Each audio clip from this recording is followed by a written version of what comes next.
ஹல்லேலூயா. தேவனுக்கு மகிமை உண்டாவதாக. இந்த நாளில் மீண்டும் ஒரு முறை உங்களோடு சேர்ந்து ஜெபம் பண்ணும்படியாய், விண்ணப்பங்கள் வேண்டுதலை ஏறெடுக்கும்படியாய், பரிசுத்த ஆவியானவர் என்ன பேசுகிறாரோ அதை உங்களோடு பகிர்ந்து கொள்ளும்படியாய் தேவன் தந்த கிருபைக்காக நான் தேவனுக்கு துதி செலுத்துகிறேன். அன்புக்குரிய அவருக்கும் இரட்சகரும் ஆண்டவருமாக இயேசு நாமத்தில் அன்பின் நல்வாழ்த்துக்கள். ஹல்லேலூயா.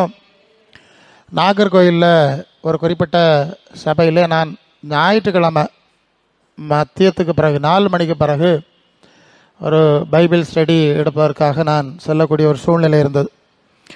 அங்கே சிலர் வருவார்கள், ஒரு குறிப்பிட்ட சகோதரர் வருவார்.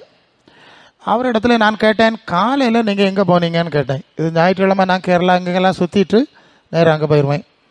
காலையில் எங்கே போனீங்கன்னு கேட்டால் அவர் சொன்னார், நாகர்கோயிலில் உள்ள ஒரு குறிப்பிட்ட பிரபலமான பெயருடைய பிரசங்கியாருடைய ஒரு சபைக்கு காலையில் போவேன். அவர் எல்லாருக்கும் பிரபலமானவர், ரொம்ப விளம்பரமானவர். ஸோ நானும் சரி, அந்த சபை எப்படி கவனிக்கிறீங்களா? அந்த சபைக்கு நான் போனது கிடையாது. ஸோ அந்த ஊழியம் எப்படி நடக்குது, அது என்ன அப்படின்னு அவர்கிட்ட கேட்டேன். நான் ரொம்ப விளம்பரம் பண்ணக்கூடிய ஒரு பிரபலமான ஊழியம் இல்லையா? அப்போ அவர் சொன்னார், பாஸ்டர் 3 மாதத்துக்கு ஒருக்கா புதுசாக ஜனங்கள் வருவாங்க. அப்போ நான் சொன்னேன், நல்லது தானே, 3 மாதத்துக்கு ஒருக்கா புதுசாக ஜனங்கள் வந்தால் நல்லது தானே இல்லையா? அப்படி இல்லை பாஸ்டர், முதல்ல கொஞ்சம் பேர் வருவாவ, அவங்க 3 மாதம் வருவாங்க, அப்புறம் போயிடுவாவ. அடுத்து 3 புதிய பேட்ச் 3 மாதம் வரும். அது ஏன் அப்படி? முதல்ல ஒரு பேட்ச் வரும், இவர் தீர்க்க தரிசனம், அற்புதம், அது இதெல்லாம் நிறைய சொல்லக்கூடியவர், ரொம்ப பேசுவார். அந்த காரியம் எல்லாம் அவங்களுக்கு நடந்தாச்சு இல்லையா, இதுக்கு தானே வந்தோம், போயிடுவாங்க. நடக்காட்டாலும் இவர் இப்படி சும்மா சொல்லிக்கிட்டே இருப்பார், ஒரு நாளும் நடக்காது. நடந்தாலும் போயிடுவாங்களாம், நடக்காட்டாலும் போயிடுவா. அப்புறம் இது தெரியாத வேற ஒரு பேட்ச் வரும். இப்படி 3 மாதத்துக்கு இருக்கா புதுசாக வந்துக்கிட்டே இருக்கும். ஓ, அப்படியா விஷயம்? சரி. அப்போ இது போல தான் இன்றைக்குள்ள சபையுடைய நிலைமை அப்படி இருக்கு. ஜனங்கள் ஆஸ்பத்திரிக்கு போகிறது மாதிரி, பிரச்சனை தீர்றதுக்கு அப்படி ஜப வீட்டுக்கு வந்துட்டு ஒரு டூர் போகிற மாதிரி, சில இடங்கள்லாம் பார்த்தா டூர் போகிற மாதிரி போயிட்டு ஒரு ரவுண்ட் அடிச்சுட்டு போகிற ஒரு சூழலில் இருக்கிறது உண்மை. சரி, சுகம் கிடச்சி பிறகு என்ன நடக்கும்? ஒரு நாள் செத்து போனோம். பிரச்சனை தீர்ந்து ஒரு நாள் என்ன நினைக்கும், வேறு ஏதாவது பிரச்சனை வரும். யாரும் பிரச்சனை தீர்த்துட்டு இந்த உலகத்தில் இருக்கல. அப்போ ஆண்டவர் இயேசுவின் மூலம் ஆண்டவர் நமக்கு என்ன கொடுத்துருக்காருன்னா, பிரச்சனை இல்லாத ஒரு ராஜ்யம், பிரச்சனை இல்லாத ஒரு ஆவிக்குரிய சரீரம், இது ஒரு சாபம் வராது. அது வெளிப்படத்தில் 22:3 நம்ம படிக்கிறோம் இல்லையா?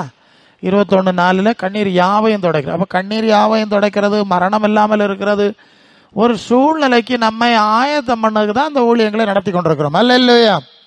இல்லாமல் மற்றபடி கொடுத்து ஒருத்தரும் இருக்கல, எல்லாரும் சேர்த்துக்கிட்டே இருக்காது. ஏசுநாதர் சவம் கொடுத்த லாசர் உயிரோட இல்லை. ஸோ அதை தான் நான் எப்போதும் வலியுறுத்துகிறேன். அல்ல, எனக்கு தேவன் அதை சபைகளுக்கு வலியுறுத்த அதை கட்டளை எடுக்கிறதுனால அதை வலியுறுத்துகிறேன். அப்போ அது ஒரு விஷயம். 2வது, விடுதலையில் 3 விஷயம் இருக்கு இல்லையா? அது யோவான் 8:36 தானே, குமாரன் விடுதலை ஆக்கினால் மெய்யாகவே. சரி, இது புதிய இடத்துல நாங்கள் புதிய சூழ்நிலைக்கு ஊழியத்துக்கு போகிறோம், இங்கே ஊழியம் செய்கிறோம். புதிய ஊழியங்களுக்கு போகும்போது குமாரன் மூலம் கொடுக்குற விடுதலையை பார்க்குறோம். ஊழியம் செய்கிறதுக்கும் ஆர்வமாக இருக்கும், இன்ட்ரெஸ்டிங்காக இருக்கும். இருட்டில் இருக்கிறார்களே, ஏதாவது ஆண்டவர் செய்யணுமே கொடுக்கணுமே, அதிக ஆர்வம் இருக்கும். 2வது, யோவான் 8:32 சத்தியத்தை அறிவீர்கள், சத்தியம் உங்களை. சரி, அப்போ அடுத்த விடுதலை சத்தியத்தில் நடக்கிறதுனால விடுதலை. 3வது 2 கொரிந்தியர் 3:17 கர்த்தருடைய ஆவி எங்கே உண்டோ அங்கே. கர்த்தருடைய ஆவியானவர், கர்த்தருடைய ஆவி எங்கே உண்டோ அங்கே விடுதலை. சரி, அப்போ இதெல்லாம் இங்கே நடக்கணும். நீங்கள் இதை படிக்கணும், பழகணும், அப்படியே நிலைச்சிருக்கணும், இப்படி எல்லாம் போனோம். இனி இந்த விடுதலை எல்லாம் கிடைச்சாலும் இந்த உலகத்தில் எத்தனையோ பிரச்சனை வரும்.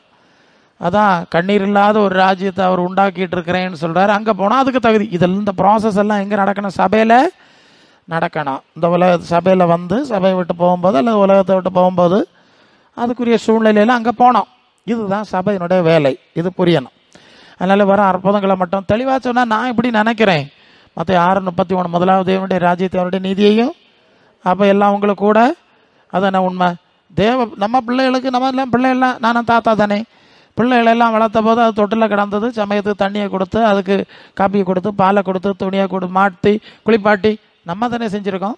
அது கேட்கவே இல்லை. பல வேளை என்ன காப்பி கொண்டான்னு கேட்கஞ்சி, அது உரிய வயசு வரை கேட்கல, நம்ம செஞ்சோம். அப்போ பொல்லாதவர்களாகிய நீங்கள் உங்கள் பிள்ளைகளுக்கு நல்ல அறிவு காரியங்களை கொடுக்க அறிந்து, நல்ல ஈவுகளை கொடுக்க அறிந்திருக்கும் போது அவர் சரியா செய்வார். அடுத்த இல்லை இதில் எல்லாம் மிஸ்டேக்கள் ப்ராப்ளம் வரும்போது நாம் எதிர்பார்க்குற அளவு பல காரியம் நடக்கிறதில்ல. அப்புறம் பிதாவின் சித்தம் செய்கிறதுக்கு தான் அவர் நம்ம அழைச்சிருக்கார். நம்ம சித்தம் செய்கிறதுக்காக இதெல்லாம் தரையில, உலகத்துக்கு சித்தம் செய்யறதுக்கு இதெல்லாம் தரையில, அவருக்கு சித்தத்தை அறிஞ்சு செய்கிறதுக்கு இதெல்லாம் தர்றார். தேவ சித்தம் செய்கிறோம், தேவன் இருக்கிற இடத்துக்கு போகிறோம். நீங்கள் விழிப்பாக இருக்கணும், அதுதான் சபையினுடைய அனுபவம். அதை செய்யணும். அதை செய்யாவிட்டால் தேவனுடைய கிருபை இல்லாமல் போயிடும். சாத்தான் பல விதத்தில் தீமைகளை செய்யக்கூடும். ஆகவே விழிப்பாக இருப்போம். கலாத்தியர் 1:4 அந்த வசனத்தை முழுசா நீங்கள் படிங்க. கலாத்தியர் 1:4. இப்போது இருக்கிற இந்த பொல்லாத பிரபஞ்சத்திலிருந்து அவர் நம்மை இப்பொழுது இருக்கிற இந்த பொல்லாத பிரபஞ்சத்திலிருந்து விடுவிக்கும்படி பிதாவாகிய தேவனுடைய சித்தத்தின்படி பாவங்களுக்காக தம்மை தாமே ஒப்பு கொடுத்தார். இயேசுவை தேவன் ஒப்பு கொடுத்தார். இயேசு தன்னை தாமே ஒப்பு கொடுத்தார். எதுக்குன்னு சொன்னால், அதில் இருக்க வார்த்தை இந்த பொல்லாத பிரபஞ்சத்திலிருந்து விடுதலை பண்ணும்படி. எல்லாருக்கும் தெளிவாக தெரியுது இல்லையா? இந்த பொல்லாத பிரபஞ்சத்திலே ஆசீர்வாதமாய் வைக்கும்படின்னு அந்த வார்த்தை இருக்காது. இங்கே உள்ள பிரச்சனை எல்லாம் தீர்த்து இந்த பொல்லாத பிரபஞ்சத்திலே உங்களை நீடூழியாய் வாழ வைக்கும்படியான அந்த வார்த்தை இருக்காது. பொல்லாத பிரபஞ்சத்திலிருந்து முற்றிலும் நம்மை விடுதலை ஆக்கும்படி. அல்ல, இந்த அறிவு தெளிவாக இருக்கட்டு. அப்போ இந்த பிரபஞ்சம் எப்படி இருக்குது? பொல்லாப்பா இருக்குது. நம்ம பல வசனம் பார்த்துட்டோம், நமக்கு தெரியும். ஆதாமை படைச்சி, அவளை படைச்சி, இந்த உலகத்தை படைச்சி, ஆசீர்வதிச்சு, பாவம் வந்து, சாபம் வந்து, இஸ்ரவேலர்களுக்கு சமயம் கொடுத்து, அதுகளை உக்கிரகாராதனை செஞ்சு, எல்லாம் சாபத்திலும், துன்பத்திலும், துயரத்திலும், கொடுமையிலும் இந்த உலகம் நிறைஞ்சிருக்கு. எப்போதுமே ஒரு காரியம் நீங்கள் மனசிலாக்கணும், நமக்கு பலவிதமான எண்ணங்களும் ஆசைகளும் விருப்பங்களும் இருந்தாலும் இந்த வேதம் நம்ம கையில் கொடுத்துருக்கு. வாழ்க்கை என்றால் என்னங்கிறத இதில் இருந்து முதல்ல படிச்சுக்கிடணும். உலக மனுஷருக்கு பிரச்சனை என்னன்னு சொன்னால் அதை இப்படி எழுதியே போட்டிருக்கிறாரு. வாழ்க்கை என்னவென்று புரிவதற்கு முன்பதாகவே அது முடிந்து விடுகிறதுன்னு எழுதி போட்டிருக்கிறான். வாழ்க்கை என்னன்னு ஒருத்தரும் ஆராய்ஞ்சு தேடி எடுத்து பார்த்து அது இதுதான் ஏதோ ஒரு முடிவுக்கு வர்றதுக்குள்ளே அந்த வாழ்க்கையே முடிஞ்சு போயிடுது அப்படின்ட்டு சொல்லுறாங்க. விதிப்படி இங்கே வந்தோம், ஏன் இங்கே வந்தோம்னு தெரியலை அப்படிலாம். இப்போ சிலருடைய இறப்புகளை குறித்து எனக்கு ஃபேஸ்புக்கில் நிறைய செய்திகள் பலர் போடுவாங்க. அதிலெல்லாம் செய்தி வர்றதை பார்க்குறோம். சரி, அதங்கே இருக்கட்டும். நமக்கு கற்றுக் கொடுத்துருக்கிற விஷயம், இந்த உலகம் எப்படி படைக்கப்பட்டது, மனுஷன் எப்படி படைக்கப்பட்டான், மனுஷன் வாழ்க்கைன்னா என்ன, அது எப்படி இருந்து இப்போ அது எங்கே போகுது, இனி இதுக்கு முடிவு என்ன, எல்லாம் இந்த வேதம் சொல்லுது. அதனால எப்போதுமே நமக்கு 1000 ஆசை விருப்பம் இருந்தாலும் இந்த தேவனுடைய திட்டத்தின்படி அதை அமையும்படி நாம் அர்ப்பணிக்க வேண்டியது அவசியம். இதுக்கு வெளியே நாம் பலருக்கு அப்படி தான் இருக்குது. இந்த விக்கிரக ஆராதனைக்கும் மெய் தேவ ஆராதனைக்குள்ள வேறுபாடு என்ன தெரியுமா? விக்கிரக ஆராதனைன்னு சொன்னால் ஏதோ ஒன்று, ஒரு வடிவம், ஒரு படம், அதுக்கு முன்னே கொஞ்சம் மிளகுத்திரியை கொளுத்தி வச்சனோ, ஒரு சாம்பிராணியை போச்சனோ, இல்லைன்னா கொஞ்சம் பாலை காய்ச்சி ஊற்றணும் இல்லையா, இதெல்லாம் நமக்கு பார்க்குறோம். அதுக்கு வேற ஒன்றும் தேவையில்லை. இப்படி என்னத்தையாவது செஞ்சுட்டா அது வரம் கொடுக்கும்னு நம்புகிறாங்க.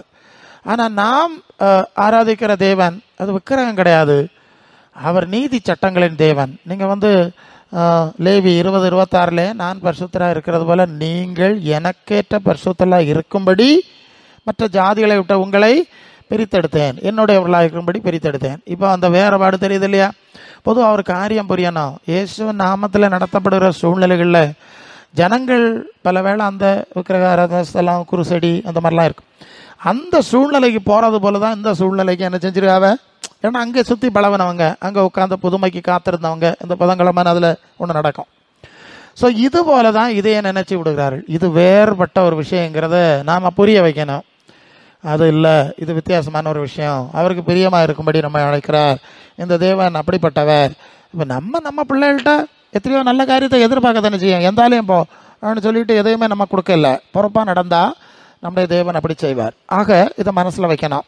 அப்போ தேவனுடைய திட்டப்படி இந்த பிரபஞ்சம் எப்படி ஆச்சு, இனி இந்த பிரபஞ்சத்தை உலகத்தை அழிக்கணும். 2 பேதுரு 7:13 வரை இப்போ இருக்கிற வானம் பூமி அக்னினாலே எரிக்கப்பட வச்சிருக்கு. பஞ்சபூதங்கள் வெந்து உருகி போயிடும். 13ஆம் வசனத்தில் தேவனுடைய நீதி வாசமாக இருக்கும், புதிய வானங்களும் புதிய பூமியும் உண்டாகும் என்று காத்திருக்க வேண்டும். அல்லேலூயா. ஏன்னா இந்த பிரபஞ்சம் பொல்லாப்பா இருக்குது. அதான் நமக்கு கொஞ்சம் முக்கியமாக. ஏன் பொல்லாப்பா இருக்குது? ஒன்று அது தேவ சாபம், அது ஆதியாகமம் 3:17 பூமி நிமித்தம் ஸ்தாபிக்கப்பட்டிருக்கும். ரெண்டாவது இது பிசாசனுடைய ஆளுகையில் இருக்குது, அதான் லூக்கா 4:5 உலகம் முழுசும் எனக்கு ஒப்பு கொடுக்கப்பட்டிருக்கிறது சொல்லியாச்சு. 1 யோவான் 5:19 உலகம் முழுவதும் பொல்லாங்கனுக்குள் கிடக்கிறதுன்னு சொல்லியாச்சு. யோவான் 18:36 இயேசு சொல்லும்போது இந்த உலகம், இந்த என்னுடைய ராஜ்யம் இந்த உலகத்துக்குரியதல்ல சொல்லியாச்சு. அப்போ எல்லாம் பிசாசுக்குள்ளே கிடக்கிறதுனால தான் நம்ம பார்க்குற கேட்குறதான இந்த பொல்லாப்பான கிரியைகளுக்கு எல்லாம் காரணம் பிசாசுக்குள்ள. மனுஷனுடைய மனசில் பிசாசு குடியிருக்கிறதுனால தான் எல்லா துன்மார்க்கங்களும் தீமையும் சாபமும் குட்டுமைகளும் உலகத்தில் நடக்கும். வர வர பெருகிட்டு வருது, கூடலை குறையலை, கூடுது குறையலை. சரி, இப்படியே அந்த சூழ்நிலையில் இருக்கும். அப்போ அந்த பிரபஞ்சத்தை என்ன செய்ய முடியாது, சரிப்படுத்த முடியாது. அப்போ தேவ பிள்ளைகளுக்கு பிரச்சனை என்னது? எபேசியர் 6:12 மாம்சத்தோடு இரத்தத்தோடு அல்ல, மனுஷ சக்திகளோடு மட்டும் இல்லை, பெரிய அதிகாரங்கள் வல்லமைகள் வான மண்டலத்தில் உள்ள பொல்லாதாவிகளின் சேனைகளோடு நாம் போராடி கொண்டே இருக்கிறோம். எப்படி இருக்கிறோம்? அதான் விஷயம், போராடிக்கிட்டு தானே இருக்கிறோம், எல்லாரும் போராடுகிறோம். இந்த போராட்டத்துக்கு ஒரு முடிவே இல்லை. நீங்கள் வெளிப்படுத்தின விசேஷம் 14:13 சொல்வது, கர்த்தருக்குள் மரிக்கிறவர்கள் பாக்கியவான்கள், அவர்கள் தங்கள் பிரயாசங்களை விட்டு இளைப்பாறுவார்கள். அப்போ கர்த்தருக்குள் மரிக்கிறது வரைக்கும் இளைப்பில்லாமல் போராட வேண்டிய ஒரு சூழ்நிலையில் இருக்கிறோம் இல்லையா? எபிரேயர் 4:9 தேவ பிள்ளைகளுக்கு இளைப்பாறுகிற காலம் இனி வருகிறதா இருக்கிறது. இங்கே இளைப்பாற முடியாதுன்னு சொல்லியாச்சு.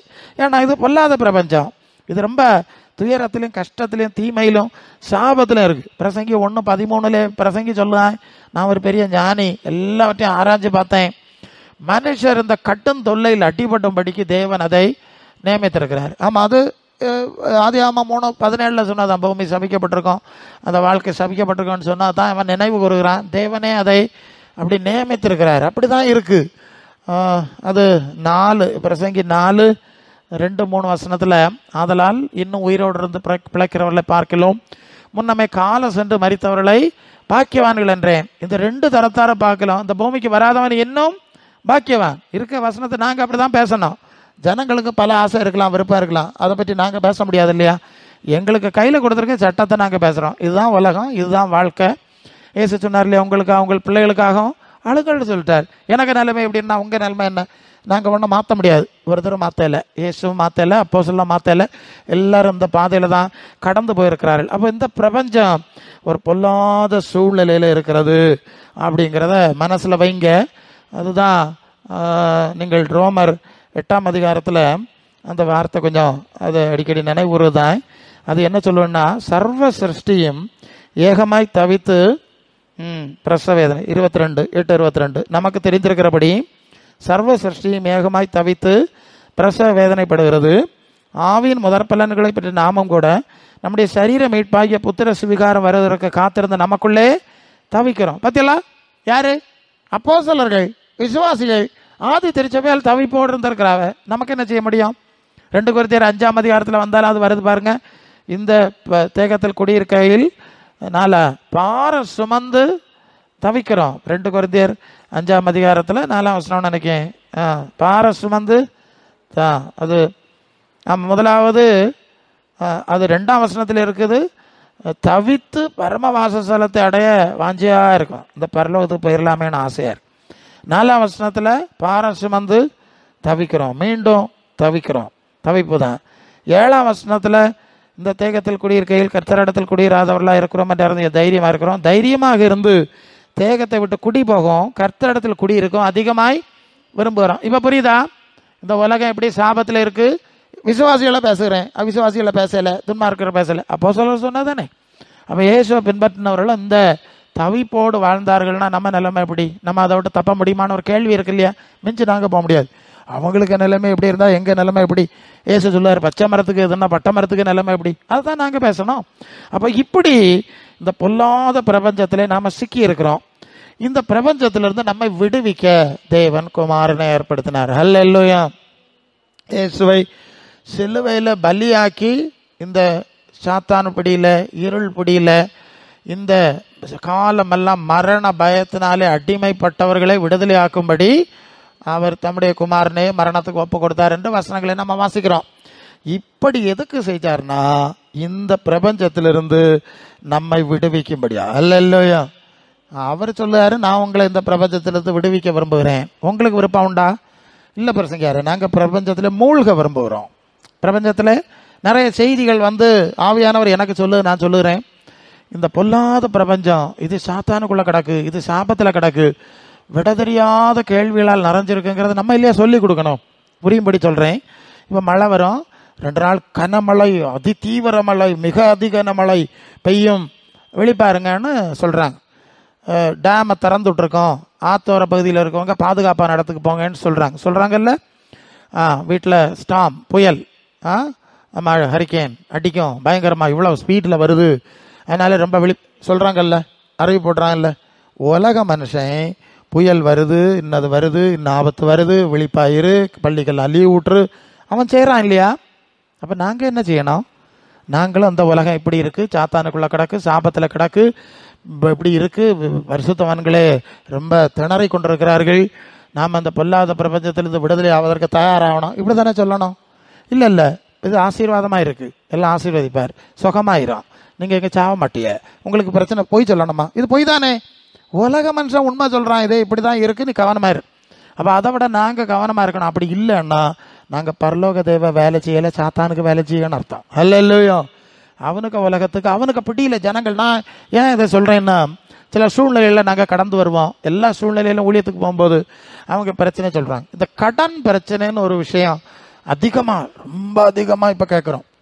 ஜனங்கள்லாம் காரில் போகிறாங்க, வீடு கட்டியிருக்காங்க, நல்லா இருக்காங்கன்னு நம்ம நினச்சிக்கிட்டு உள்ளே போனால், யாப்பா நாங்கள் ராத்திரி சமாதானம் இல்லை, உறங்க முடியலை, கடன் வாங்கி வீடை கட்டியாச்சுங்க, இப்போ அப்படி இப்படின்னு ஏக பிரச்சனை.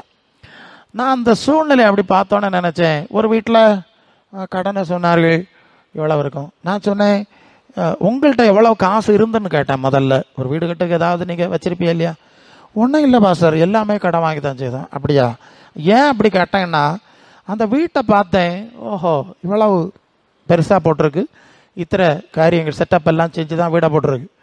உங்களுக்கு ஒரு அத்தியாவசியமாக வீடு வேணும், ஒரு சின்ன வீடு வேணாம் இல்லையா? ஆத்துறதுக்கு காசு உண்டாக்கி செஞ்சுட்டாலாவது ஒரு வேளை பணம் இருக்குது, அதை வச்சு இதை செய்யலாம், ஒரு சோர்ஸ் இருந்தாலாவது ஒரு நியாயம் இருக்குது.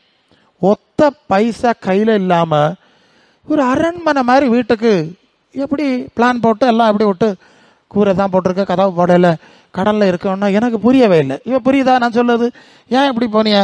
சிலர்கிட்ட கேட்டால் உங்களுக்கு இத்தனை கோடிக்கு ஒரு வீடு தருவேன்னு சொல்லுவார், அத்தனை அப்படி தருவேன்னு சொல்லுவார், வாலாக்காம தலையாக்குவாருன்னு சொல்லுவார், பிரசங்கியார் சொல்லுவதெல்லாம் கேட்டு ஒரு சின்ன வீடு கட்டியிருந்தா கடன் இல்லாமல் போயிருக்கலாமா இருந்து, பெருசாக போட்டு இப்போ கடலில் வச்சுக்கி சமாதானமாக உறங்க முடியலை. இந்த பிரசங்க மாதிரி செய்த அக்கிரமம் தானே இது.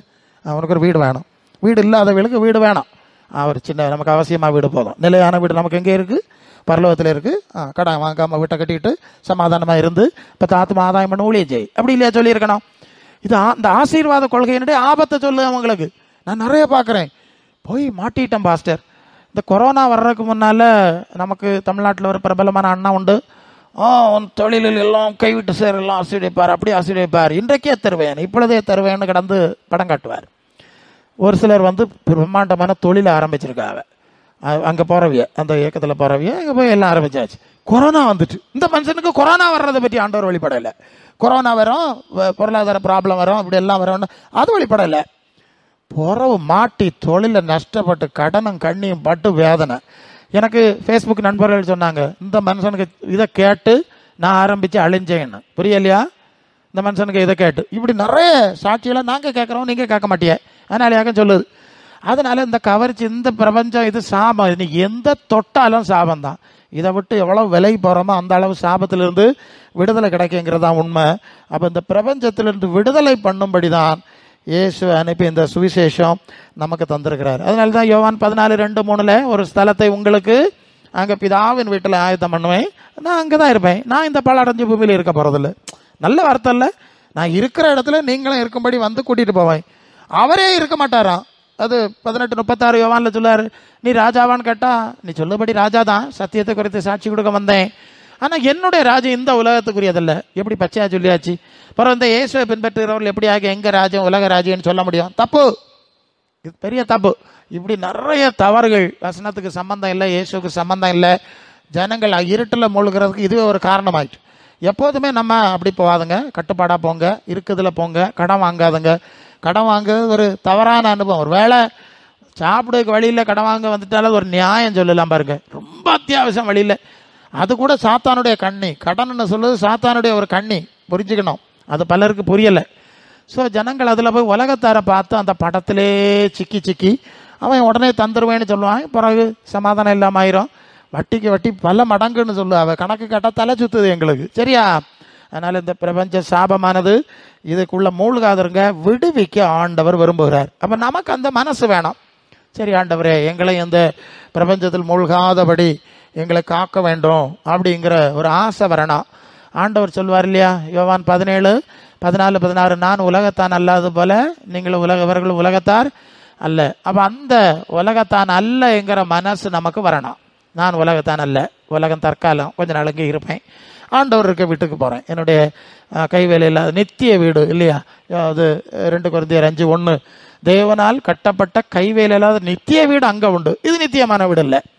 அந்த அறிவை நீங்கள் மனசில் வைக்கணும். அந்த இது வைக்கும் போது தான் இந்த சாபத்தீடானது, இந்த பொல்லாத பிரபஞ்சத்தின் காரியங்கள் நம்மை பிடித்து கொள்ளாமல் இருக்க முடியும். இப்போ பிள்ளைகளெல்லாம் பல விஷயத்தில் அடிக்ட், இப்போ ட்ரக் அடிக்ட்டுங்கிறோம், ஆல்கஹால் அடிக்ட், லிக்கர் அடிக்ட், இந்த போதைகளுக்கு அடிக்ட் ஆகிறாங்க. இப்படி எல்லாம் பிரச்சனை இருக்குது. ஒரு இடத்துல ஒரு பிரசங்க இருக்க பையனுக்கு மானசீகமாக பிசாசுக்கு ஒத்துரும், தொடர்ந்து அவனுக்கு வயிற்றுல நல்லாமல் பிரச்சனை வந்து ஒரு ஜெப வீட்டில் வச்சுருக்கு. நான் பல சூழ்நிலையில் போகிறனால தற்செயலாக அந்த சபைக்கு போனேன். பாச சொன்னார், இப்படி ஆகும், இந்த பையன் ஒரு பிரசங்க இருக்க மோனாகும், இப்படி ஆகி போச்சு, இந்த ஜப வீட்டில் ஒரு 2-3 நாள் கூட்டம் வச்சாங்க, அவனுக்காக ஜபம் நடக்கு, நீங்கள் வந்தியா இல்லையா, நீங்கள் எங்கே இருங்க அப்படின்னு. நான் அங்கெல்லாம் போகிறவன், ஜெபிக்கிறவன். அப்போது தாப்பனார் ஒரு ஊழியத்தை நடத்தின பாஸ்டர். ஸோ நான் அப்படியே ஜாம் பண்ணிகிட்டு இருந்தேன். ஆண்டவர் என்ன உணர்த்தினாருன்னு சொன்னால், அவர் அந்த ஊழியக்காரர் வந்து இந்த உலகத்தை ஆசீர்வாதம்னு ரொம்ப பேசுகிறார். அதனால இந்த பையனுக்கு மனசு உலகத்துக்குள்ளே மூழ்கிட்டு, அவன் எப்போ பார்த்தாலும் செல்ஃபோனு கேமு அது இதில் தான் இருப்பானான். அப்படி மூழ்கி இந்த பிள்ளைகளெல்லாம் பார்த்தீங்களா, அந்த செல்ஃபோனில் மூழ்கி அது மூலம் பிசாசு உள்ள வருதான். சாதா செல்ஃபோனில் ரொம்ப நேரம் ஏதோ ஒன்றில் அடிக்ட் அப்படியே ஈர்க்கப்படும் போது அது மூலம் பிசாசு உள்ள வருதான். இந்த கேம்ஸ் எல்லாம் விளையாடும்போது சுட்டு ஃபயரிங், துப்பாக்கியால் சுடுவதாக விளையாட்டு, கத்தியால் குத்துவதாக விளையாட்டு, புரியுதா? அவன் சின்ன பிராயத்திலே நான் முன்னாலே சொல்லுவேன், டேய் கிறிஸ்மஸ் வந்தோடனே பிள்ளைகளுக்கு துப்பாக்கி வாங்கி கொடுக்காத, விளையாட்டு தான், என்ன சுட்டு விளையாடுதா, இது கொலைக்கருவியா விளையாட்டு, வேற ஏதாவது வாங்கி கொடு, இது வாங்கி கொடுக்கப்படான்னு கண்டிப்பாக கடிந்து கொள்வேன். அது சாத்தானுடைய தந்திரம். அதான் இப்போ அது கேமில் வந்தாச்சு, இவங்க தான் சுடுது, இவங்க ப்ரெஸ் பண்ணால் அது சுடும், அந்த மாதிரி. அப்போ இந்த பிள்ளைகளுக்குள்ளே கொலை வெறியின் ஆவி உள்ள ஸ்டோர் ஆகுதான். இப்போ புரியுதா? இது மாதிரி என்னெல்லாமா ஆயிடுச்சு. அவனுக்கு மைண்டு ப்ராப்ளம், அவனுக்கு வயிற்று ப்ராப்ளம், என்னெல்லாமோ. ஸோ எனக்கு அதை உணர்த்தினார். அப்போ நான் அந்த பாஸ்டர் வந்திருந்தார், அவரை தனியாக கூட்டிகிட்டு போனேன். அவர்கிட்ட இந்த காரியத்தை கேட்டேன், நீங்கள் உலக ஆசீர்வாதம் இல்லை ரொம்ப பேசுவீங்களா பாஸ்டர்? ஆமாம் பாஸ்டர் பேசுவேன், எல்லா பாஸ்டர் மாதிரும் பேச தானே செய்யாவே, அதையும் நானும் பேசினேன். அப்போ ஆவியானவர் சொல்கிறார், இந்த உலகத்தை ஆசீர்வாதம்னு பேசினா இந்த ஜனங்களுடைய மனசு அதில் ஈடுபடும். அதில் ஈடுபடும் போது உலகத்து பிசாசுக்குள்ளே கிடக்கு, அது அப்படியே உள்ள நுழைஞ்சிருது. அப்படி ஒரு விஷயம் இருக்குது, அது அநேகருக்கு புரியலை. அதான் உலக நேசம் தேவனுக்கு உறவான பகைன்னு நமக்கு வசனம் சொல்லுது. இதில் மனசை வச்சா அந்த பேய், ஏன்னா நான் தான் உலகத்தின் அதிபதினு யோவான் 4:5 சொல்லிட்டான். உலகம் முழுவதும் எனக்கு ஒப்பு கொடுக்கப்பட்டிருக்கிறது, இந்த உலகத்துக்கு அதிபதி நான் தான். அது இயேசுவே சொன்னார், அது யோவான் 14:30. இதோ உலகத்தின் அதிபதி வருகிறான், அவனுக்குரிய உன்னை என்கிட்ட உலகத்தின் அதிபதினு இயேசு சொல்லிட்டார். உலகத்தின் தலைவன் நான் அல்ல, பிசாசு, இந்த வசனம் தெளிவாகவே. அதனால தான் அந்த உலகம் மனசில் வரும்போது பிசாசு எனக்குள்ள பொருள் உள்ளே இருக்குன்னு வர்றானா. உங்களுக்கு புரியும்படி சொல்லுகிறேன். ஒரு இடத்துல ஒரு பொம்பளைக்கு பிசாசு பிடிச்சிருச்சு, அது ஆடுது, ஜோமன்னா நான் போக மாட்டேன், எனக்குள்ளது இங்கே இருக்குது, அதனால் போக மாட்டேன். உனக்குள்ளது இங்கே இருக்குது, என்ன இருக்குன்னு கேட்டால் அந்த பொம்பளை தலையில் சுற்றி இருக்க திரிப்பான் எனக்குள்ளது, கொள்ளாமா, இந்த பொம்பளை தலையில் சுற்றி இருக்க திரிப்பான் எனக்குள்ளதுன்னு சொல்லுது. அது என்னன்னு கேட்டால், இந்த நம்ம ஊரில் வந்து தலைமுடியை நீளமாக வளர்த்து இதை சில கோயில்களுக்கு மொட்டை போடுவோன்னு நேர்ச்சி செய்கிறாங்கல்ல, பிரதிஷ்டை பண்ணுறாங்கல்ல, எல்லா மார்க்கத்துலேயும் இருக்குது, நமக்கு தெரியும். அந்த ஒரு குறிப்பிட்ட இடத்துல போய் இந்த மொட்டை போடுறாங்க. அப்படி எல்லாரும் இப்படி போய் நேர்ச்சை பண்ணி மொட்டை போட்டால் எவ்வளோ முடி வரும், எல்லாம் குவிஞ்சு கிடக்கு, மலை மாதிரி கிடக்கு.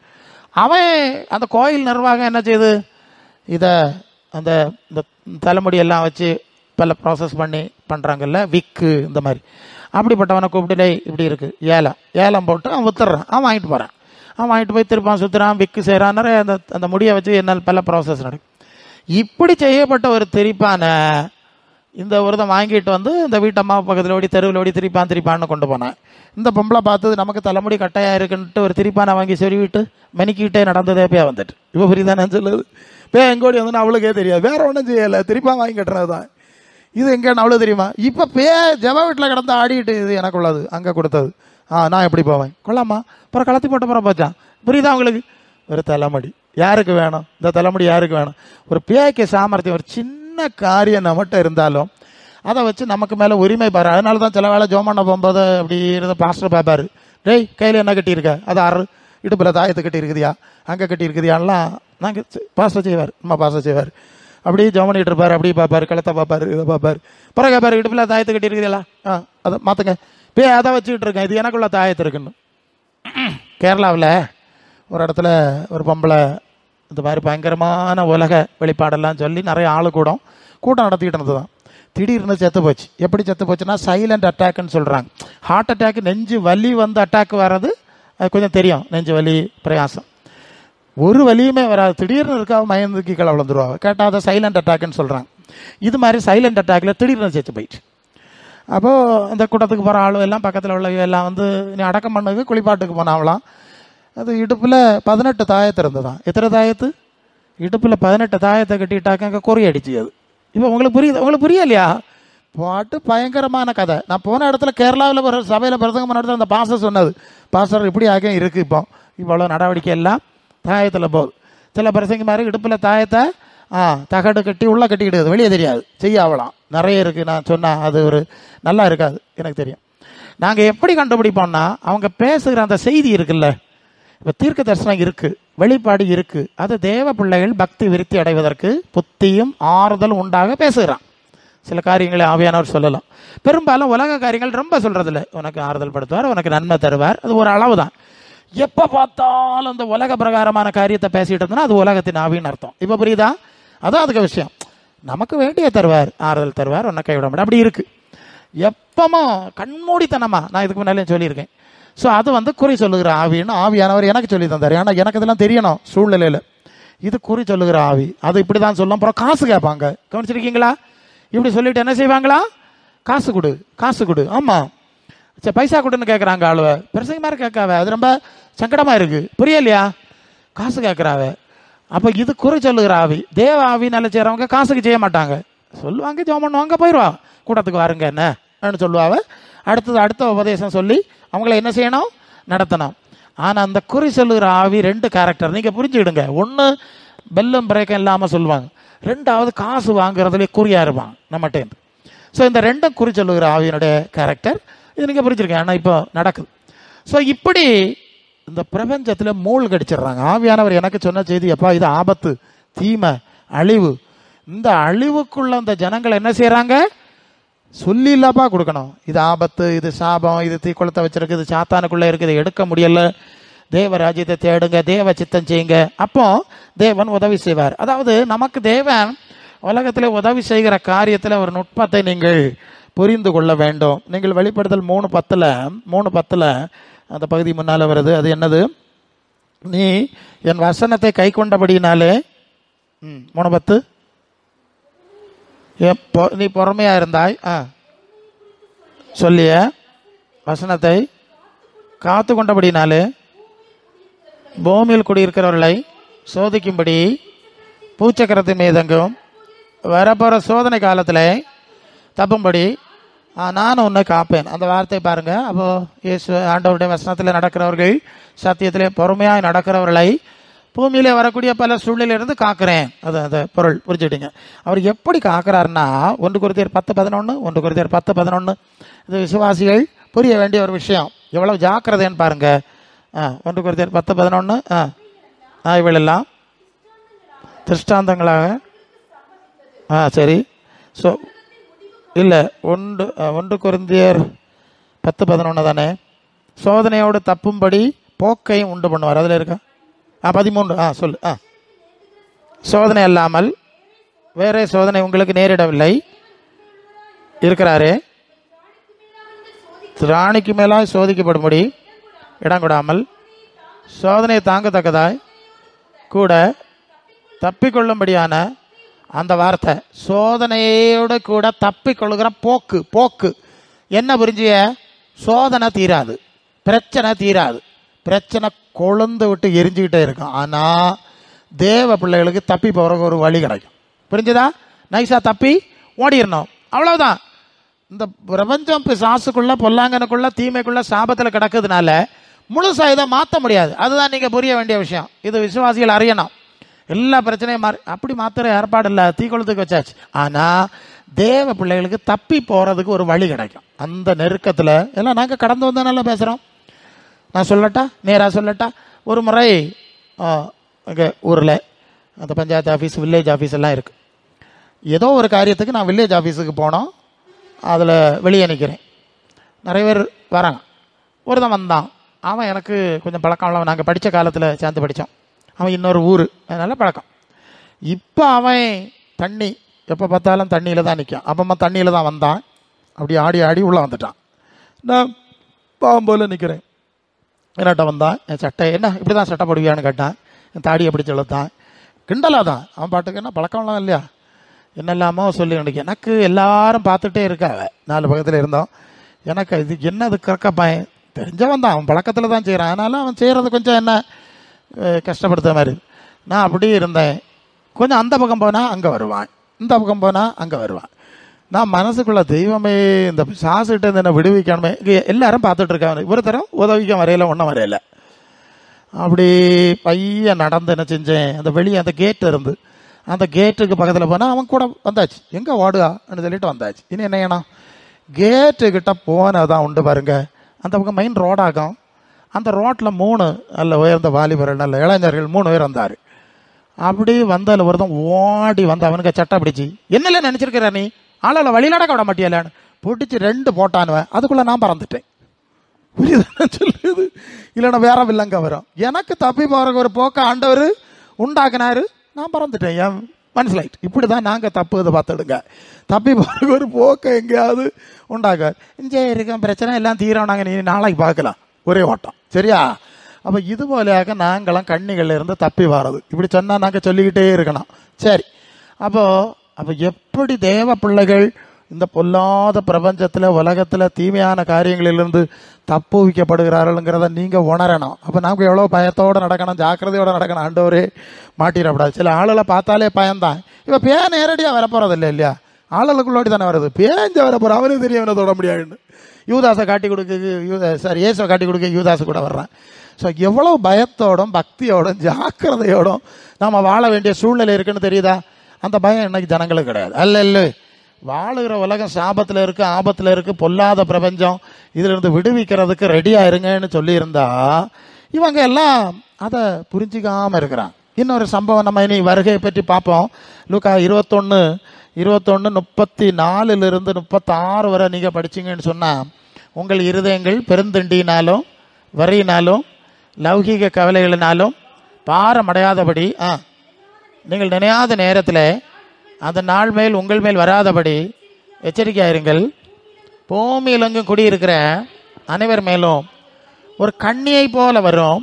ஆகையால் இனி சம்பவிக்கப்படுற இவைகளுக்கு நீங்கள் தப்பி மனுஷகுமாரனுக்கு முன்பாக நிற்க பாத்திரவான்களாக எண்ணப்படுவதற்கு எப்பொழுதும் ஜெபம் பண்ணி விழித்திருங்கள். ஒரு பெரிய நிறைய ஆபத்துகளை பார்த்துட்டு இருக்கோம். நான் சுற்றி நடக்கிறத பார்க்குதியே இல்லையா? இயேசுவின் வருகையின் அடையாளங்கள் அது 21 கொஞ்சம் முன்னால் பூமி அதிர்ச்சிகளும் ஜனத்துக்கு விரோதமாய் ஜனம் 21 தான்.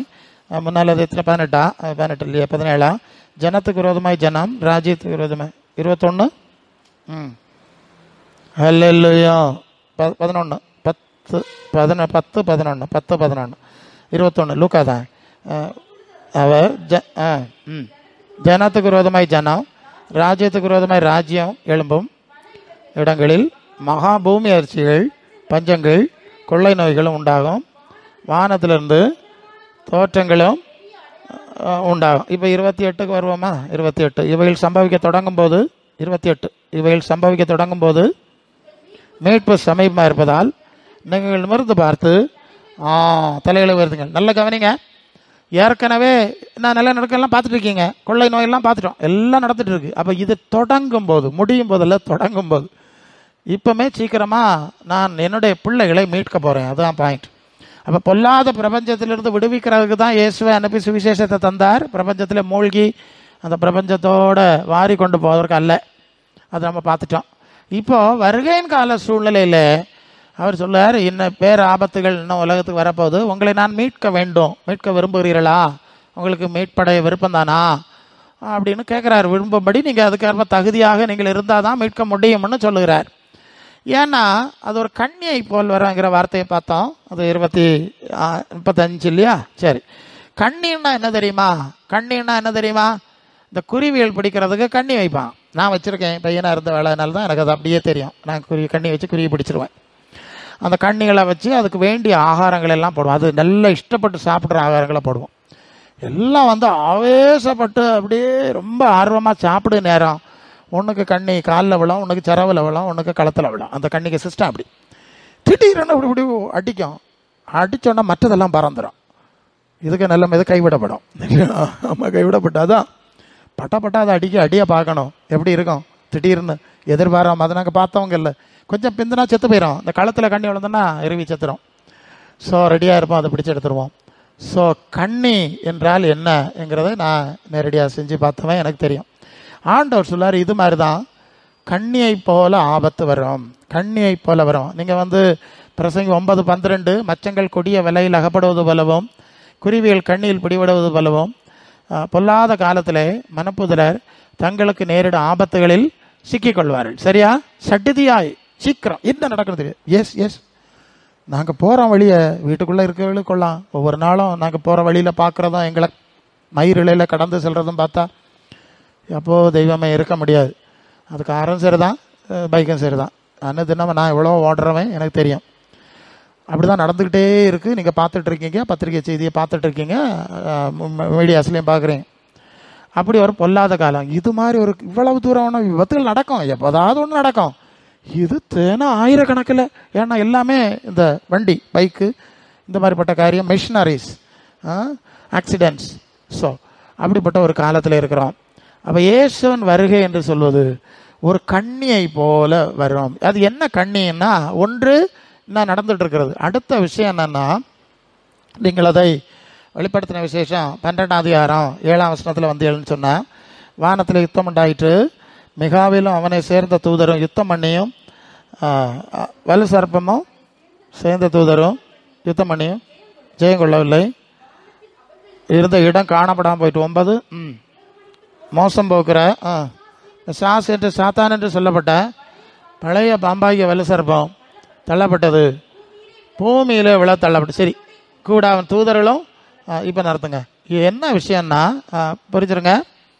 வானமண்டலத்தில் இப்போ யார் இருக்கிறது? பிசாசின் சேனை. அதுதான் எபேசியர் 6:12. வானமண்டலங்களில் உள்ள பொல்லாதாவியின் சேனைகளோடு போராட்டம் உண்டு. வானமண்டலத்தில் வலு சர்ப்பத்தின் சேனை இருக்குது. இப்போ இயேசு பரலோகத்திலிருந்து இறங்கி மத்திய ஆகாயத்துக்கு வருவார். எங்கே வருவார்? மத்திய ஆகாயம். மேலேருந்து இறங்கி தேவதூதர்களோடு வரும்போது அந்த தேவதூதர்கள் இந்த பிசாசின் சேனைகளோடு யுத்தம் பண்ணுவாங்க. யுத்தம், பெரிய பயங்கர யுத்தம் நடக்கும். யுத்தம் நடந்து பிசாசின் சேனை தோற்கடிக்கப்பட்டு பூமியில விழ தள்ளப்படும். அல்லேலூயா. அப்போ இந்த பூமியில இப்போ பிசாசு இங்கே நிறைய சேனை இருக்கு, வானமண்டலத்திலையும் இருக்கு. இனி எல்லா பிசாசுமே பூமிக்கு வந்துடும், வானமண்டலத்துக்கு போக முடியாது, கீழே தள்ளப்படும். அந்த செகண்டில் இந்த உலகத்தில் இப்போ கிரியை செய்து கொண்டிருக்கிற பரிசுத்த ஆவியானவரும் பரிசுத்த ஆவியானவரால் நடத்துகிற தேவ பிள்ளைகளும் இங்கிருந்து மேலே போயிடுவாங்க. சரியா? ஒரே நேரம் இது நடக்கும். ஒரே நேரம் சாத்தானின் சேனை கீழே தள்ளப்படுற நேரம் இங்கே தேவ பிள்ளைகளும் பரிசுத்த ஆவியானவரும் மேலே போயிடுவாங்க. கீழே வாசிங்க. பரலோகங்களே, அவைகளில் வாசமாக இருக்கிறவர்களே, பரலோகங்களே, வாசமாக இருக்கிறவர்களே களி கூறுங்கள். பூமியிலும் சமுத்திரத்திலும் குடியிருக்கிறவர்களே, ஐயோ, பிசாசானவன் கொஞ்ச காலம் மாத்திரம் உண்டென்று அறிந்து மிகுந்த கோபம் கொண்டு உங்களிடத்தில் இறங்கினபடினால் ஆபத்து வரும் என்று சொல்லக்கட்டு. போதும், நில்லுங்க. இப்போ என்ன புரிஞ்சுக்கன்னா, 2. 1 பரலோகங்கள். பரலோகம் என்றால் மேலே இருக்கிற உலகம்னு அர்த்தம். அது அப்படி போட்டிருக்காங்க. மத்திய ஆகாயத்தில் இப்போ தேவ பிள்ளைகள்லாம் மேலே போயிட்டாங்கல்ல, மத்திய ஆகாயத்துக்கு போயிட்டாங்க. அவங்க மேகங்களின் மேல் எடுத்துக்கொள்ளப்படுவாங்க. அதுதான் நம்ம 1 தெசலோனிக்கர் 4ஆம் அதிகாரத்தில் 4ஆம் அதிகாரத்தில் 17, பின்பு உயிரோடு இருக்கிற நாமும் கர்த்தருக்கு எதிர்கொண்டு போக மேகங்களின் மேல் அவருடனே கூட ஆகாயத்தில் எடுத்துக்கொள்ளப்பட்டு இவ்விதமாக எப்பொழுதும் கர்த்தருடனே கூட இருப்போம். அப்போ மேலே எடுத்துக்கொள்ளப்படுவார்கள். பரிசுத்த ஆவியினால் நடத்தப்படுகிற தேவ பிள்ளைகள், அதான் பாத்திரவான்கள், தகுதியானவர்கள் மேலே எடுத்து எங்கே போயிடுவாங்க? மத்திய ஆகாயம். அந்த மத்திய ஆகாயத்தை தான் இங்கே பரலோகம்னு சொல்லியிருக்கு. பரம்னா மேலேன்னு அர்த்தம், மேலே இருக்கக்கூடிய உலகம். மேலே இருக்கிறவர்களே நீங்களாம் சந்தோஷப்படுங்க. ஏன்? இந்த பிசாசு உங்களை இன்னும் ஒன்றும் செய்ய முடியாது. கைவிடப்பட்டவங்க இருக்கிறீங்கல்ல, பூமியில சமுத்திரத்தில் இருக்கிறவங்களே உங்களுக்கு ஆபத்து வரும். அவன் கொஞ்ச காலம் மட்டும்தான் உண்டுன்னு சொல்லி ரொம்ப வேகமாக இறங்கியிருக்கான். இப்போ புரியுதில்ல? இதுதான் பயங்கரமான ஆபத்து. இப்போ நடந்துட்டு இருக்கிற ஆபத்து ஒன்று. அடுத்தது பெரிய ஆபத்து, பிசாசனுடைய ஆளுகை உலகத்தில் வரும். அது வெளிப்படுத்தல் 13:1 சமுத்திரத்திலிருந்து ஒரு மிருகம் ஏறி வட கண்டேன். அந்த புஸ்தகம், அந்த மிருகம் எப்படி இருந்தது? அதுக்கு வாய் சிங்கத்தை போல இருந்து, காலு கரடியை போல இருந்து, அதுக்கு உடல் சிறுத்தை போல இருந்து. ஒரு சிறுத்தை, ஒரு சிங்கம், ஒரு கரடி, 3 விலங்கு சேர்ந்து ஒரே விலங்கா வந்தா அது எப்படி இருக்கும்? கற்பனை பண்ணி பாருங்க. 3 விலங்கு சேர்ந்து ஒரே விலங்கு, பீஸ்ட். அப்படி ஒரு கொடிய விலங்கு, அது பாதாளத்திலிருந்து ஏறி வருகிற விலங்கு. சமுத்திரம்னா ஆழமான சூழல். அது சாத்தானின் சாத்தான் ராஜாவாய் ஒருதனை நியமிக்க போறான். ஆனால் தொடர்ந்து நீங்க வாசித்தீங்கன்னா, வலு சர்ப்பம் தன்னுடைய பலத்தையும் வல்லமை முழுவதும் அந்த மிருகத்துக்கு கொடுத்தது. சரிதானே? அடுத்த வசனங்கள் இருக்கு. அப்படி சாத்தான் ஒரு ஆட்சியை ஏற்படுத்துறான். இப்போ சாத்தான் ஆட்சி பண்ணிட்டு இருக்கான். அது சின்ன ஆட்சி. இப்போ சின்ன சின்ன ஆட்சி இருக்கு. இனி அவனுடைய உலகம் முழுசும் சேர்ந்து ஒரே ஆட்சி வரும். இப்போ என்ன நடந்திருக்குன்னு பார்த்துட்டு இருக்கோம். ஒரே முழுசும் சாத்தானுடைய ஆட்சி. அப்புறம் தேவனுடைய ஆட்சி இருக்காது, பரிசுத்த ஆவி இருக்காது, ஜெபிக்க ஒன்றும் முடியாது. எல்லாமே சாத்தான் ஆட்சி நடக்கும். இஷ்டப்பட்டவங்களை எல்லாம் அவன் முத்திரை ஒன்று கொண்டு வருவான். ஆமாம், அந்த முத்திரை தரித்தவர்களை தான் பொருட்கள் வாங்க முடியாது. 666 நீங்கள் கேட்பீங்க. அவங்க தான் வாங்கவும் விற்கவும் முடியும். மற்றது வாங்கவும் விற்கவும் முடியாதபடி செய்தது அப்படின்னு ஒரு ஸ்வரூபம். அது 15க்கு பிறகு இருக்கு. இந்த மிருகம் ஒரு விக்கிரகத்தை உண்டு பண்ணுது. அது ஆர்டிஃபிஷியல் இன்டெலிஜென்ஸ் அடிப்படையில் உள்ள ரொபோட்டிக் மெஷின். அது இப்போமே அது செயல்பாட்டில் வந்திருக்கு. அதுதான் எல்லாரையும் ஸ்கேன் பண்ணும். மனுஷன் இப்போ வேலை செய்கிறதுக்கு ஆள் வேண்டாம், எந்திர மனிதன். அதுதான் எல்லாத்தையும் முடிவு எடுக்கணும். அது பாட்டுக்கு அதுகிட்ட ஒன்றும் பேசி ஐயா தயவாக இருக்க ஒன்றும் பேச முடியாது. அது பாட்டுக்கு அதுக்கு ப்ராசஸ் அது பண்ணிக்கிட்டே போயிட்டு இருக்கோம். ஸோ இந்த கொரோனா வந்திருந்து, கொரோனா வந்த வேளை, அந்த கொரோனா பிறகு தான் கொஞ்சம் முடிஞ்சு அதை ஓப்பன் பண்ணி திறந்து விட்டாங்க. அப்போ ஒரு மிலிட்ரி கேன்டீன்னு சொல்லுவாங்க, பொருட்கள் விற்கிற இடம். இராணுவத்தில் போலீஸ் சர்வீஸில் எல்லாம் ஒர்க் பண்ணுறவங்க பொருட்கள் வாங்குறதுக்கு பேர் கேன்டீன். இங்கே தக்கலையில் ஒன்று இருக்குது, கேன்டீன் இருக்குது, இது திருவாண்டரத்தில். அங்கே பொருட்களை வாங்க போகும்போது இந்த காய்ச்சல் செக் பண்ணதுக்கு இப்படி ஒன்று வச்சு செக் பண்ணாங்கல்ல, பார்த்தீங்கல்ல, ஒரு துப்பாக்கி மாதிரி வச்சுருந்தாங்கல்ல. அதில் ஒரு புதுமை என்னன்னா, நல்ல கவனிங்க. முதலாவது ஒவ்வொருத்தருடைய வலது கை மணிக்கட்டை காட்ட சொன்னாங்க. இதில் வச்சு தான் காய்ச்சல் செக் பண்ணாங்க. அடுத்து நெத்தியில் செக் பண்ணாங்க. எங்கெல்லாம் செக் பண்ணாங்க? வலது கையிலையும் நெத்தியிலையும். சரிதானே? அது 16. அது சிறியோர், பெரியோர், ஐஸ்வர்யவான்கள், தரித்திரர், சுயாதீனர், அடிமைகள், இவர்கள் யாவரும் தங்கள் வலது கையிலாவது நெற்றியிலாவது ஒரு முத்திரை பெறும்படிக்கு. சரிதானே? வலது கையிலாவது நெத்தியிலாவது ஒரு முத்திரை. நீங்கள் ஒரு ரேஷன் கடைக்கு போகிறீங்க. ரேஷன் கடைக்கு போனால் நம்ம கார்டை வாங்கி, முன்னாலெல்லாம் கார்டை எல்லாம் பார்த்து எழுதுனாங்க. இப்போ ஒரு மெஷினில் வச்சிடுறாங்க, ஸ்கேன் பண்ணிவிட்டு அது டக்குன்னு எல்லாமே கொண்டு வந்துடுது, நமக்கு வேண்டியதை டைப் பண்ணுறாங்க. இனி இதுவும் தேவைப்படாது, கார்டும் தேவைப்படாது, சிப்பு. நீங்கள் போய் சும்மா நின்னா போதும், அவன் எப்படி வரும்னு வச்சுருப்பான், அப்படி கிளிக் அடிப்பான், அவங்க பேர் ஊரெல்லாம் அங்கே வந்துடும், எல்லாம் ஓகே, எல்லாம் சிப்பில் வந்துடும். ஸோ அது ஏற்கனவே அமெரிக்கா போன்ற நாடுகளில் சில சூழ்நிலையில் வந்தாச்சு. இனி உலகம் முழுவதும் அதை வைப்பாங்க. இந்த சிப்பு இருக்கவங்க மட்டும் தான் கடையில் சாமானை வாங்க முடியும், விற்க முடியும். ஏன்னா எல்லாம் பேங்க் வழி தான் டிரான்சாக்ஷன். ஸோ அப்படியெல்லாம், ஏன்னா யார் யார் என்ன ஏற்றுக்கொள்கிறாங்க, அந்த சாத்தானுடைய ஆட்சியை ஏற்றுக்கொள்கிறவங்க மட்டும்தான் அவங்களுக்கு மட்டும்தான் அந்த முத்திரை கொடுக்கப்படும். மற்றவங்களுக்கு அந்த ஐடி கொடுக்கப்படாது. அதெல்லாம் வருது, ரொம்ப சீக்கிரமாக வந்துடும். எல்லாம் ரெடியாகி ப்ராக்டிக்கலாக நிறைய இடத்துல வேற பர்பஸுக்காக அதை அப்படி உருவாக்கி செயல்படுத்திட்டு இருக்காங்க. இனி உலகம் முழுசும் அப்படி வந்துடும். சரியா? அப்போ சாத்தான் முழு வல்லமையோடு ஆளுகை செய்கிற ஒரு பேர ஆபத்து வரப்போகுது. அதான் இனி வரப்போகிற ஆபத்து. புரியுதா? அதான் கண்ணியை போல வரும். ஐயோ மாட்டிக்கிட்டோம், நம்ம போக முடியலையே, போயிருக்கலாமே, மாட்டிக்கிட்டோமே, கைவிடப்பட்டுட்டோமேன்னு ஆயிரும். அது கைவிடப்பட்டவங்களுக்கு தான் தெரியும். இன்னும் தெளிவாக சொன்னால் நம்ம ஆளுகளுக்கு தான் தெரியும் கைவிடப்பட்டோம் இல்லையா? திடீர்னு பலரை காணாது, எல்லாரும் போயிடுவாங்க. சம்திங் வித்தியாசமாக ஏதோ நடந்தோம் டக்குன்னு எல்லாருக்குமே தெரிஞ்சிடும். அப்போ அந்த பறவைகள் கண்ணியில் பிடிபட்டு கையை அப்படி சிறவெல்லாம் அடித்து துடிக்கிறது மாதிரி துடிப்பாங்க. ஐயோ மாட்டிக்கிட்டோமே, நீ ஒன்றும் பண்ண முடியாது.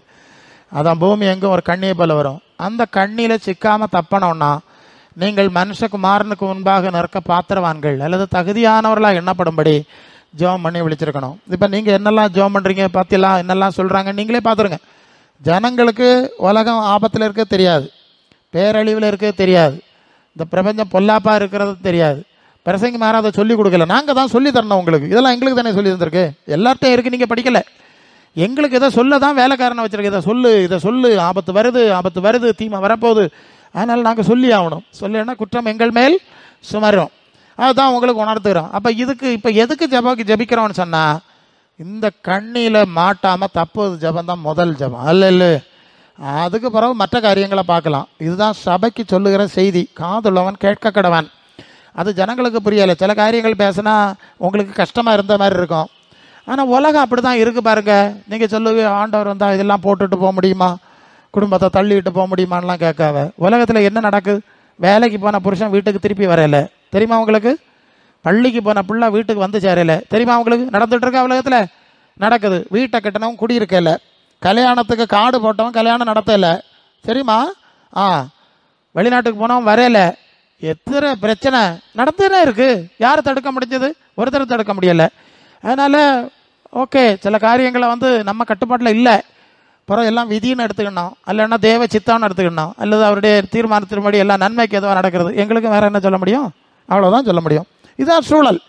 ஆனால் விழிப்பாக இருக்க வேண்டிய ஒரு காலத்தில் இருக்கிறோம். விழிப்புன்னு சொன்னால் இதுதான் விழிப்பு. நீங்கள் தகுதியாக இருப்பனா, போவனா, ஒருமை பொழுதுலே மர்வம் ஆவனா, அந்த தகுதி இருக்கிறதா இல்லையா? அப்படி ஒரு விஷயம் இருக்கு இல்லையா? ஆமாம், பரிசுத்த ஆவியானவரால் நீங்கள் 2 Corinthians 3:18 திறந்த முகமாய் கர்த்தருடைய மகிமை கண்ணாடியிலே காண்கிற வண்ணமாய் கண்டு ஆவியாக இருக்கிற கர்த்தரால் அந்த சாயலாக தானே மகிமையின் மேல் மகிமை அடைந்து மறுரூபம் அடைகிறோம். அது ப்ரெசன்ட் டென்ஸ் ஆகும். இப்போ ஒரு மறுரூபம் நமக்குள்ளே நடந்துக்கிட்டே இருக்கணும். அதுதான் 2 Corinthians 4:16. ஆனபடினாலே நாங்கள் சோர்ந்து போகிறதில்ல, புறம்பான மனுஷன் அழிந்து உள்ளான மனுஷன் நாளுக்கு நாள் புதிதாக்கப்படும். அப்போ நாளுக்கு நாள் நம்ம புதுசாக நீளா நீங்கள் எத்தனை வருஷம் ஆச்சு கூட்டத்துக்கு வந்திய?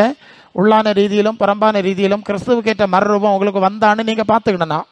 வரையிலேன்னு சொன்னால் இயேசுநாதர் வரும்போது நீங்கள் மறுரூபம் ஆக முடியாது. இப்போ தான் அவையிலேயே 30 வரையும் 20 வரையும், அப்புறம் எப்படி வரும்போது ஆக முடியும்? இதெல்லாம் இருக்கம்மா, அது ஒரு பயங்கரமான காரியம். அது நீங்கள் 1 தெசலோனிக்கரில் உங்கள் ஆவி ஆத்மா சரீரம் முழுவதும் அவர் வரும்போது குற்றமற்றதாக காக்கப்படுவதாக இந்த வருகையை பற்றி சொல்லிட்டு அந்த வசனம் அங்கே இருக்கு இல்லையா? வசனம் சொல்லுங்க. 23 சமாதானத்தின் தேவன் தாமே 5:23 முற்றிலும் பரிசுத்தமாக்குவாராக ஆவி ஆத்மா சரீரம் முழுவதும் கர்த்தராகிய இயேசு கிறிஸ்து வரும்போது குற்றமற்றதாய் காக்கப்படுவதாக. அப்போ எவ்வளோ வேலை இருக்குது நமக்கு, எவ்வளோ பொறுப்பு இருக்குது நமக்கு. அதான் நான் சொல்லுவேன், இப்போ மனசை பரலோகத்தில் வைக்கிறவங்க மட்டும்தான் பரலோகத்துக்கு போக முடியும், வருகைக்கு போக முடியும். கிறிஸ்துவின் சிந்தை, அதான் பிலிப்பியர் 2:5, கிறிஸ்து இயேசுடைய சிந்தை உங்களிலும் இருக்க கிடவுது. அவங்க மட்டும்தான் பரலோகத்துக்கும் வருகைக்கும் போக முடியும். உலகத்தான் அல்ல அப்படிங்கிற லெவலில் வாழ்கிறவர் மட்டும்தான் உலகத்தை விட்டு போக முடியும். அது இயல்பு தானே. தேவனுக்கேற்ற ஒரு பரிசுத்தம் நமக்குள்ளே வந்தால் தான் அந்த அனுபவத்தை அடைய முடியும். இதுக்காக நாம் இப்போ ஜெபிக்கணும். எவ்வளோ சீக்கிரமாக ஜனங்களை ஆயத்தப்படுத்துவதோ ஆயத்தப்படுத்தி ஆகணும். நீ உன்னையும் உன்னோடு கூட உள்ளவர்களையும் ஆயத்தப்படுத்து. ஹல்லேலூயா. உன் ஜனத்துக்கு காவலாளனாயிரு, இப்படி எல்லாம் சொல்லியிருக்கு. அதையாக எனக்கு தாரதுனால நான் எல்லா சபைகள்லையும் தமிழிலும் மலையாளத்திலும் இதெல்லாம் போட்டுக்கிட்டே போக வேண்டியிருக்கு. எனக்கு என்ன சொல்கிறாருன்னா, காதுலம் கேட்க கிடவன் சொல்லிட்டு போய்கிட்டே இரு. இல்லையே, அவன் குணப்பட்டானா வாழ்ந்தானா திரும்பினா அதில் நீ வாட்ச் பண்ணான்டா, உனக்கு வேலை கிடையாது. இது கடைசி அவர் வார்னிங், அவ்வளோதான், ஒரு எச்சரிப்பு. நோவா காலத்தில் பேசுன மாதிரி ஒரு எச்சரிப்பு தான். எரேமியாவுக்கு சொன்ன மாதிரி அவர்கள் கேட்டாலும் கேளாவிட்டாலும் நீ சொல்லுகிறதை கலக விட்டார் கேட்க மாட்டார்கள். எசேக்கியேலுக்கு அப்படி தான் சொல்லுவார். அந்த தேசத்தை அழிப்பதற்கு முன்பு அவங்க கேட்க மாட்டாவ, நீ சொல்லிவிட்டு வந்துரு அப்படின்னு சொல்லிட்டு அந்த தேசத்தை அழிச்சு போட்டார், எருசலேமை அழிச்சு போட்டார். ஃபைனல் வார்னிங் கொடுக்கும்போது அவன் திருந்துவான் குணப்படுவானெல்லாம் நீ காத்து கிடக்க வேண்டிய அவசியம் கிடையாது. அதான் ஆவியானவர் சபைகளுக்கு சொல்லுகிறதை காதுள்ளவன் கேட்க கடவன்னு சொல்லியிருக்க காரணம் அதுதான். வேணும்னா கேள்வி, இல்லைன்னா போ. ஆனால் சபையாக நடத்தும் போது நாங்கள் திருப்பி நீங்கள் வருகிறீர்கள், நாங்களும் திருப்பி அவங்க முன்ன நிற்கணும், இதை பேசணும். அதனால் முதலாவது பரிசுத்த ஆவியின் வல்லமையை, அதாவது எபேசியர் 4:30 மீட்கப்படும் நாளுக்கு என்று முத்திரையாய் பெற்ற பரிசுத்த ஆவியை தூக்கப்படுத்தாதுங்க. அப்போ பரிசுத்த ஆவியினால தான் அந்த மீட்பு நடக்கணும். அதாவது பிலிப்பியர் 3:21 அவர் தம்முடைய வல்லமையான செயலினாலே நம்முடைய அற்பமான சரீரத்தை அவருடைய மகிமையான சரீரத்துக்குப்பாய் மாற்றி அமைப்பார். அப்போ இந்த அழிவுக்குரிய சரீரம் இயேசுவின் சரீரத்துக்கு ஒருப்பா மாறணும்னா அந்த வல்லமை வல்லமை இருக்கணும். அது என்ன வல்லமை? ரோமர் 8:11-12 கிறிஸ்துவை மரித்தோரிலிருந்து எழுப்பினவருடைய ஆவி உங்களில் வாசமாக இருந்தால் சாவுக்கு எதுவான சரீரங்களை விரிப்பிப்பார். அப்போ இயேசுவை இந்த பரிசுத்த ஆவிதான் புதிய சரீரமாக எழுப்பினார். அதே ஆவிதான் நம்ம அந்த சரீரத்தை மகிமையின் சரீரமாக மாற்றி அமைக்கும். அதனால் இந்த மாம்சத்துக்கு படி வாழ்வதற்கு அதுக்கு நாம் கடனாளிகள் அல்ல. இல்லையா? உணர்வில் கொள்ளுங்க, சிந்தையில் கொள்ளுங்க. நம்ம கற்பனை பண்ண மாதிரி விஷயம் கிடையாது. நமக்கு பல விஷயங்கள் பல மாதிரி நமக்கு ஆசை இருக்கலாம், அதெல்லாம் நடக்கணும்னு கிடையாது. நீங்கள் உலகத்தை 4 பக்கம் பாருங்கள். அதனால் பரிசுத்தாவியை முதலாவது பெற்றுக்கொள்ளுங்க. அல்ல ஆண்டவரே பரிசுத்தாவியின் வல்லமை எனக்கு தரணும், பரிசுத்தாவினால நிரப்பணும் அப்படின்னு முதல் ஜெபம். யாருக்கு பரிசுத்தாவி கிடைக்கும்? அது மத்தேயு 6:20-21 பரலோகத்தில் பொக்கிஷம் சேர்த்து வைக்கணும். உங்கள் இருதயம் பரலோகத்தில் இருக்கணும். யாரெல்லாம் மனசில் பரலோகத்தில் வைக்கிறீங்களோ அவங்களுக்கு மட்டும்தான் பரலோகத்தின் ஆவி கிடைக்கும், மற்றவர்களுக்கு கிடைக்காது. ரெண்டாவது அது அப்போஸ்தலர் 15:8-9 விசுவாசத்தினாலே இருதயங்களை சுத்தமாக்கி பரிசுத்தாவியை தந்து நமக்கும் அவர்களுக்கும் வித்தியாசம் இல்லாமல் செய்தார். இருதய சுத்தம் உள்ளவர்களுக்கு மட்டும்தான் பரிசுத்தாவி. இருதயத்தில் சுத்தமுள்ளவர்கள் பாக்கியவான்கள், அவர்கள் தேவனை தரிசிப்பார்கள் எழுதியிருக்கு இல்லையா? அப்போ முதலாவது பரலோகத்தில் சிந்தை, ரெண்டாவது இருதய சுத்தம், மூணாவது ஜெபிக்க வேண்டியதான். காத்திருந்து அதுக்காக பொறுமையாக ஜெபிக்கும்போது பரிசுத்தாவின் வல்லமை கிடைக்கும், ஆவியினாலே நடத்தப்படுகிற அனுபவம் கிடைக்கும். இது ரொம்ப ரொம்ப முக்கியம். பேக்கம் நோக்கியம் பிரச்சனை தீர்றதுக்கும் வந்துட்டு நீங்கள் போனால் வரும், என்னைக்காவது ஒரு நாள் முடிவு வரும், எல்லாம் முடியத்தான் போகும். அதனால் இந்த அனுபவத்தை கொடுக்குக்கு தான் சபையை வச்சிருக்கு. அதுக்கு இந்த ஜனங்கள் வர்றார்கள், எல்லாருக்கும் ஜெபிக்கிறோம், பிரச்சனையெல்லாம் தீரணும், அப்போ தான் வருவாங்க. அது இப்போ சொன்ன மாதிரி வாரதும் கிடையாது. பிரச்சனை தீர்ந்து இல்லையா ஓடிடுவாங்க, தீரலைன்னாலும் ஓடிடுவாங்க. மொத்தத்தில் ஊழிய வேலை நடக்காது, அப்படியாக்கும் பிரச்சனை. அதனால் நான் ஊழியக்காரர்களுக்கு சொல்லுவேன், இந்த ஆளோட மனுஷரை நம்பி ஊழியம் செய்யப்படாது. எல்லாத்துக்கும் ஜெபம் பண்ணோம், ஆண்டவர்கிட்ட கேட்டு வாங்கணும். இதுவும் என்னைக்கு இப்படி இருக்க, நாளைக்கு இன்னொரு மாதிரி இருக்கும். ஆண்டவருக்கு பாதத்தில் இருந்து அவருக்கு சித்தம் செஞ்சு போனால் தான் ஊழியத்தை தொடர்ந்து செய்ய முடியும், உதவி கிடைக்கும். இல்லைன்னா மாட்டிக்கிடுவிய. அது அப்படி வந்த மாதிரி இருக்கும். அதுக்கு ஒரு காற்றடிச்சோன்னா போயிடும், பிசாசு கொண்டு போயிடுவான். சபை நடத்துறதுல உள்ள பிரச்சனையை தான் நான் பேசிகிட்டு இருக்கேன் அப்படின்னு நான் ஊழியக்காரர்களுக்கு நான் சொல்லுகிறேன். இல்லையா? உங்களுக்கு கொஞ்சம் புரிஞ்சுதா? ஐடியா கிடைச்சதா? அப்போ இந்த பொல்லாத பிரபஞ்சத்திலிருந்து விடுதலை பண்ணும்படியாய் ஆண்டவர் நம்மை அழைத்திருக்கிறார். நீங்கள் விடுதலை பெற விரும்பினால் முதலாவது பாவத்தின் கட்டிலிருந்து விடுதலை, சாபத்தின் கட்டிலிருந்து விடுதலை, சாத்தானுடைய வல்லமையிலிருந்து விடுதலை கிடைக்குது. அது ஒரு குறிப்பிட்ட அளவு கிடைக்குது. எவ்வளவு கிடைக்குது? குறிப்பிட்ட அளவு கிடைக்குது, முழுசாக கிடைக்கல. முழுசாக எப்போ கிடைக்கும்? இந்த சரீரத்திலிருந்து நாம் முழுசாக மீட்கப்படும் போது தான் முழு விடுதலை கிடைக்கும். இல்லையா? புரிஞ்சுதா? அப்போ ஒன்று கிடைச்சதுன்னா உடனே அடுத்ததுக்கு நீங்கள் ரெடியாகி போயிட்டே இருக்கணும். கிடைக்காட்டாலும் பரவாயில்ல, இந்த சத்தியம் தெரிஞ்சிட்டா என்ன ஆயிரும்? சரி ஆண்டவர், சோக்கேடு இருந்தாலும் திருப்பி சோக்கேடு வரதானே செய்யும். சோக்கேடு வராத ஒரு சரீரத்துக்கு எனக்கு தயாராக்குங்கன்னு சொல்லுறதுலேயே நல்ல ஜபமாக இருக்கும். அப்போ நாங்கள் அதை சொன்னாதாங்க அது வரும். உங்களுக்கு இதை நான் சொல்லி தரணும். இது வந்தாலும் திருப்பி பிரச்சனை வரணும்னு சொன்னால் அப்படியா பிரச்சனையாரு? அப்போ பிரச்சனை இல்லாத ஒன்றுக்கு உங்களுக்கு ஒரு வாஞ்ச வரோம் இல்லையா? அதனால தான் சொல்லுது. நாங்கள் சொல்லாமல் உங்களுக்கு எப்படி வரோம்? இந்த உலகத்தையே ஆசீர்வதிப்பார், பெயிண்ட் அடிப்பார், இப்படி சொல்லிட்டு இருந்தா நீங்கள் தவறான பாதையில் போய் இழந்துட போறீங்க. அப்போது இந்த பொல்லாத பிரபஞ்சத்திலிருந்து அவர் நம்மை விடுவிக்கும்படி நம்ம ஒப்பு கொடுப்போம். ஒரு நிமிஷம் ஜெபம் பண்ணணும். அல்ல எல்லாரும் சீட்டா உங்கள் உள்ளத்தில் ஆவியானவர் பேசினார், நான் பேசலை, ஆவியானவர் பேசினார், வசனத்தை தந்திருக்கிறார்.